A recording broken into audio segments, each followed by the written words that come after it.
vamos falar um pouquinho sobre a filosofia do segundo ano.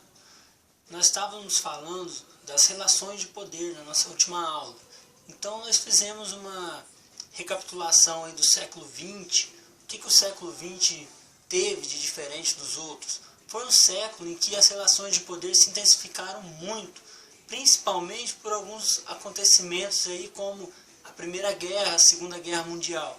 Então vamos entender um pouquinho como que foi tudo isso. Primeiro, nós tivemos aí esse acontecimento, a Primeira Guerra Mundial, que durou 4 anos, de 1914 a 1918. Ela aconteceu por uma questão do imperialismo, o desejo das nações europeias de expandir o seu território econômico, né, o seu domínio econômico na África e na Ásia. E dessa disputa aí, somando o assassinato aí do Francisco Ferdinando, lá do Império Austro-Húngaro, vai ocorrer essa Primeira Guerra Mundial. Primeira guerra é essa que a Alemanha vai sair derrotada e vai ser humilhada por conta do Tratado de Versalhes, certo?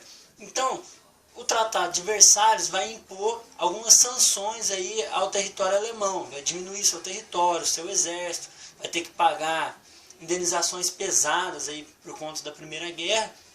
O que vai acontecer? Vai surgir a figura do Hitler, que vai chegar ao poder, e aí a partir de 1930 vai instalar o nazismo.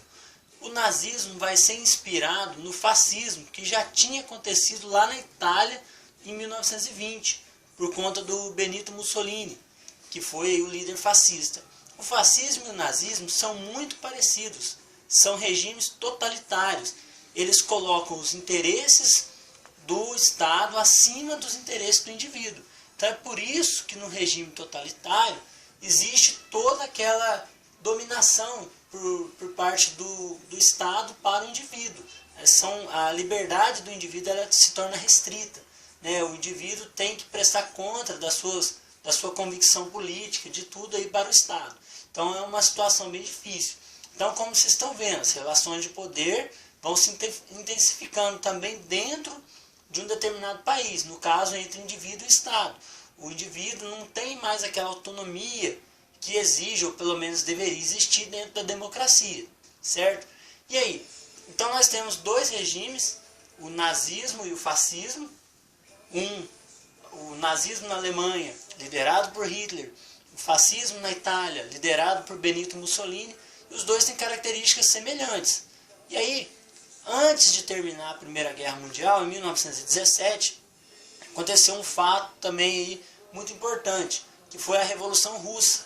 Em 1917, a Rússia se tornou o primeiro país do mundo a ter um governo socialista, um governo realmente de fato socialista, inspirado aí no socialismo de Karl Marx. Então, a Revolução Russa também gerou um Estado totalitário, que vai ser o Estado stalinista, né? Então Stalin vai se tornar aí o sucessor de Lenin no governo da União Soviética, a Rússia vai se tornar a União Soviética, e ele também vai exercer um regime totalitário, ele também vai buscar o domínio dos indivíduos dentro de seu Estado de uma forma muito forte. Inclusive o Stalin mandou assassinar muitos adversários políticos dele, aqueles que eram ligados ao Lenin, até mesmo na própria família dele, de medo de perder, né, o seu poder. Então vocês estão entendendo como que as relações vão se intensificando cada vez mais? E aí, dentro dessa bagunça, tudo que a Europa estava fazendo, stalinismo na União Soviética, fascismo na Itália, nazismo na Alemanha, o que vai acontecer? Em 1939 vai começar a Segunda Guerra Mundial, a maior guerra que a humanidade já passou. Então foi uma guerra aí muito voraz, uma guerra que dizimou em milhões de pessoas. E tudo por conta qual foi a motivação maior da guerra? A vingança da Alemanha e da Itália também, né? Mas principalmente da Alemanha por conta da derrota na Primeira Guerra. E vai ser uma guerra que vai envolver vários países do mundo. E depois da Segunda Guerra Mundial, nós tivemos aí o chamado mundo dividido. E mais uma vez, a presença das relações de poder. Porque aí o mundo vai se dividir entre capitalismo e socialismo. E em ambos os países vai acontecer dominação, vai acontecer relações de poder. Por exemplo, no lado capitalista, as pessoas que são favoráveis ao socialismo vão ser perseguidas. E o mesmo vai acontecer no socialismo. Então vai ter essa briga ideológica aí que vai marcar aí quase toda a segunda metade do século XX. Então é isso aí. Deu para entender um pouquinho o que são as relações de poder? São as relações entre países, entre o próprio país e o indivíduo, que acaba alterando a maneira de como o indivíduo vive dentro da esfera política, né? Acaba como que eu vou explicar, qual que é a palavra?